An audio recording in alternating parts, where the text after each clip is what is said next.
how significant really is this group of 20? What can it achieve? Gough Whitlam's big memorial service last week led to lots of thoughts about whether anyone thinks and plans big these days. Well, does this G20 machinery facilitate any 21st century big dreams coming true? Well, it certainly includes developed and developing countries in one room. That's a real virtue. It has a clear focus on financial issues, and some, like President Obama, do see it as a focal point for international coordination in the future. Well, one man who knows all about global governance and what's possible and what's not is Dr Shashi Tharoor, a former senior UN official, now a member of India's parliament and the author of several books, and he's joining us from Dubai. And our former Prime Minister Malcolm Fraser is joining us from Melbourne. He has strongly developed views on how Australia should lead and influence the world's collective decision-making process this weekend. His latest book is Dangerous Allies. So, gentlemen, welcome. Thank you. Good to be with you. Just to get a feel at the start before I come back to details, is this the global high table now? Does it matter that much? First to you, Shashi Tharoor. Well, it's not the global high table on international peace and security issues. That still remains the United Nations Security Council. But certainly on pretty much everything else it seems to have become that, partly because the UN Security Council is still so unrepresentative that, the Security Council reflects the geopolitical realities of 1945 and not of today. Whereas the G20 is an accurate reflection pretty much, especially once you include the observers or invitees as they're called, of pretty much every country that has any weightage whatsoever in the global economy, global trade, the sort of non-peace and security issues that are so important around the globe. So yes, it's becoming it has become already a very major instrument. Its ability to establish itself as the global high table will depend on its collective will in getting its decisions implemented. And that is, I'm afraid, still an open question. How many of decisions made in previous G20 summits have in fact been executed in quite the same way? But if they can show the collective will to use this instrument for that, yes, it could indeed be a new global high table. And Malcolm Fraser, how do you feel? Well, I agree with that in the broad. But then I think you've got to look at the sort of decisions that the G20 can or might make. They have not made earth-shattering decisions in the past. And on this occasion, there are a number of members who have already made it quite plain that they have differing agendas. In my view, climate change should be right up on the top of the list. Australia would prefer to think that it wasn't on the agenda at all. President Obama wants it to be on the agenda. But then I also think that internationalizing to a greater extent some of the major international instruments, the World Bank, the International Monetary Fund, which are dominated by the West, especially by the United States. And, the BRICS, India, Brazil, China, and others, including Russia, are trying to counter that to an extent. So there are very real differences here. I mean, the Development Bank, which the BRICS are trying to get off the ground, and China's prepared to put huge sums into. That's something that I believe Australia should support. But we're not supporting it because America doesn't want us to. Now, these sorts of divisions are likely to hamstring many of the decisions that could be made. Now, I've got no doubt that in the broad they'll say, yes, they're agreeing on a program that will increase world growth. But again, Australia's program to increase world growth seems to be to cut social security benefits from the poor. And so there's a disconnect between what Australia says it's going to achieve and the way it's trying to achieve it. So, people need to work harder at overcoming some of the fundamental differences. And unless they can achieve that, the G20 is likely to result in a pleasant-sounding statement that won't mean all that much. Yes, well, I might again ask you both, what in your view should be the most successful outcome of the gathering, by way of trying to focus down, because it can feel very ephemeral, and I must say, until I started to really read for it and read into it, and I started to think, this sort of does matter, really. If we're dreaming about peace and cooperation in the 21st century, this thing that we're all attending really does potentially matter? Remembering that APEC only started out as an economic venture and it's morphed into something far more, as we've seen this week, really quite dramatic. So, I mean, is there room for idealism here, Shashi? Well, first of all, let me agree with everything that Malcolm Fraser said, with one important caveat. I think there was an important decision made when the G20 met at Pittsburgh in 2008, and that was to essentially redress the balance between the developed countries' economies, the rich countries, and the emerging and market economies in the international institutions that he mentioned, that is the IMF, the World Bank, the Bretton Woods institutions. They made a beginning. In 2008, China's weighted vote in these institutions was smaller than Belgium's. And so they made a beginning to redress that. But the objective of actually getting to equality, to parity between the two sets of groups is far from realized. So there's an example of something the G20, Mr. Abbott in his remarks about what to look forward to in the G20 spoke about the importance of shoring up global institutions. Well, you're not going to shore up global institutions unless they reflect today's political and economic realities. And that means you've got to take into account that countries like China and India, for example, are far, far bigger players in the world economy than they used to be. You've got to take into account that the old attitude of countries like the US and Europe, that international financial institutions were all about the rich countries sort of protecting the world from the economic delinquency of the poor ones, that's gone out of the window, because in the last few years it's the rich countries whose economies have largely tanked, whereas it's the formerly poor ones that have actually been holding up the world economy and helping it move along.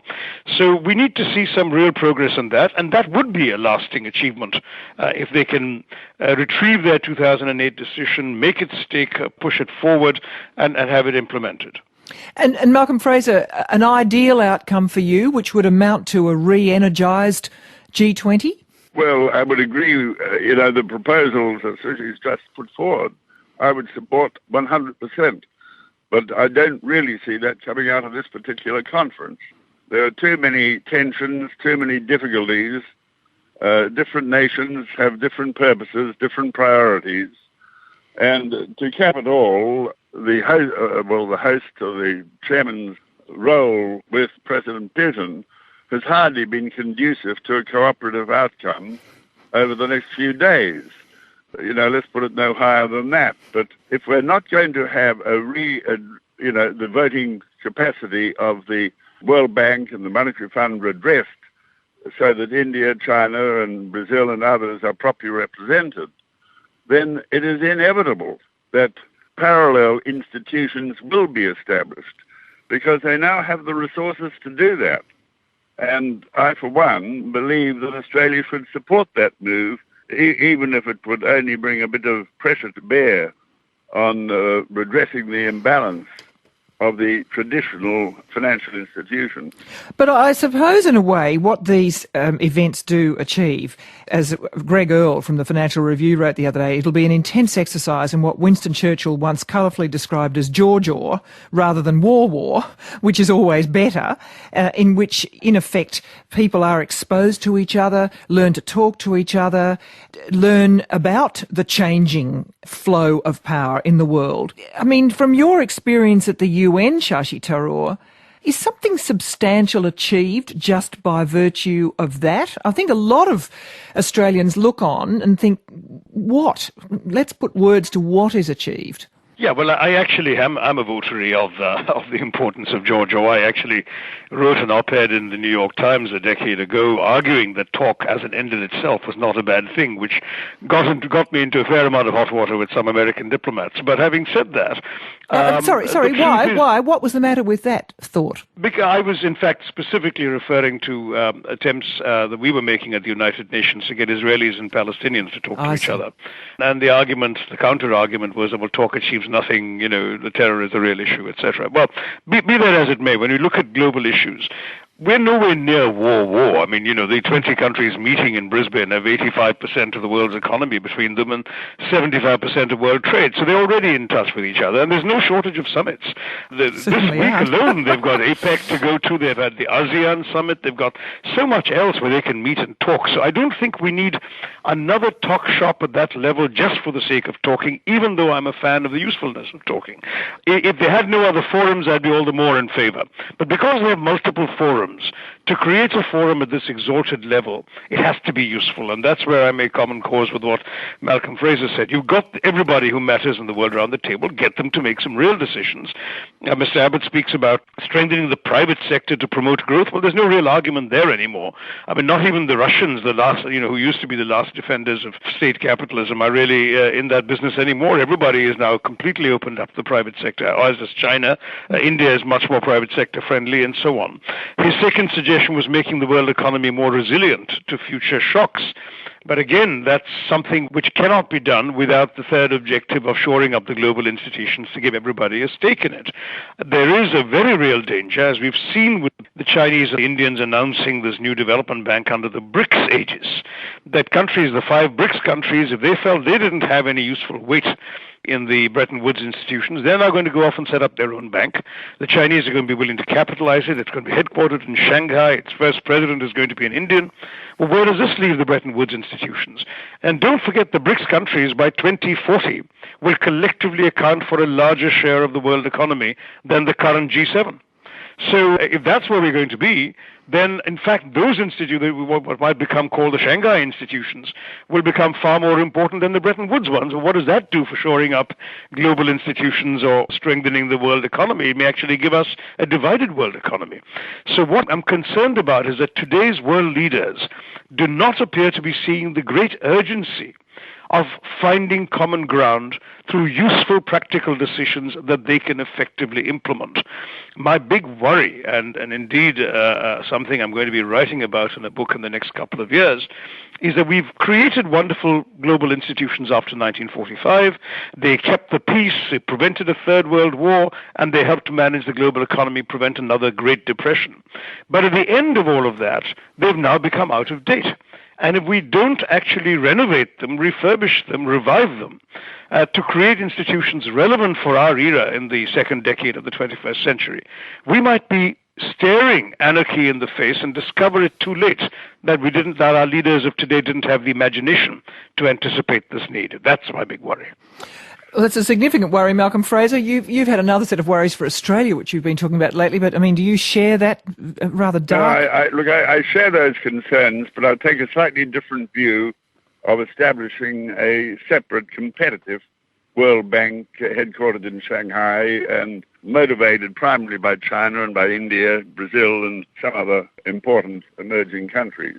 If I was in charge of Australia's affairs today, which, I've been out of Parliament over 30 years, I would certainly want to support that. I'd want Australia to put some capital into it, and I do not believe it would necessarily be a bad thing to have a competitor to the World Bank out there looking after these interests which the World Bank sometimes ignores. And I think that something like this, totally beyond the comprehension of the Europeans and the Americans, might be necessary to jolt Western leaders into a sense of reality. Because here there's another major difference between the, I think, highly idealistic years, they were my university years, my young years, growing up after the Second World War. Because then victors and vanquished knew that they had to do better. They knew that the world had nearly destroyed itself. 2 major horrible wars within 20 years. And unless the world put itself in order, there'd be another. Now, the people who had lived through the Depression, lived through those world wars, were the ones governing affairs in Europe and around the world in the late 50s into the 60s. But such people don't exist today. Today's leaders believe that the good times, one way or another, are going to roll on almost regardless of what they do. So they don't have a sense of urgency. They don't have the same sense of commitment. They don't have the same imperative that the world just has to do better. Well, Today's imperatives, I think, are slightly different. There's no longer a Cold War, but global warming, to me, I accept the science. I think that is an urgent reality. But where is it being tackled with the urgency that is really required? Unfortunately and sadly, certainly not in my own country. There are always problems out there, but leaders need to be committed, and they need to look not to their next election, but they need to ask, where are we all going to be 25, 30, 50 years ahead? And how do we make the world a better and a more secure, safer place? How do we help to diminish poverty and establish a fairer world? They're the questions that should be top of the agenda. And if a major economic gathering, which this is, can't address those issues, then we'll have to go to church or whatever. All right. Well, look, thank you both very much indeed. We'll see, I suppose, as to whether Australia's renowned pragmatism does attempt to pull off some specifics in the line of what you're describing there. Malcolm Fraser, thank you very much indeed for joining us. Thank you. And Shashi Tharoor, terrific to speak to you again. Thank you so much. Thank you. Good to be with you both. And both the details of those gentlemen's books will be on our website. And of course, we'll be discussing the climate change a little bit later in the program, but I do hope you can stay with me. Next on the agenda, I'm going to take you out on the streets of Brisbane and then into the media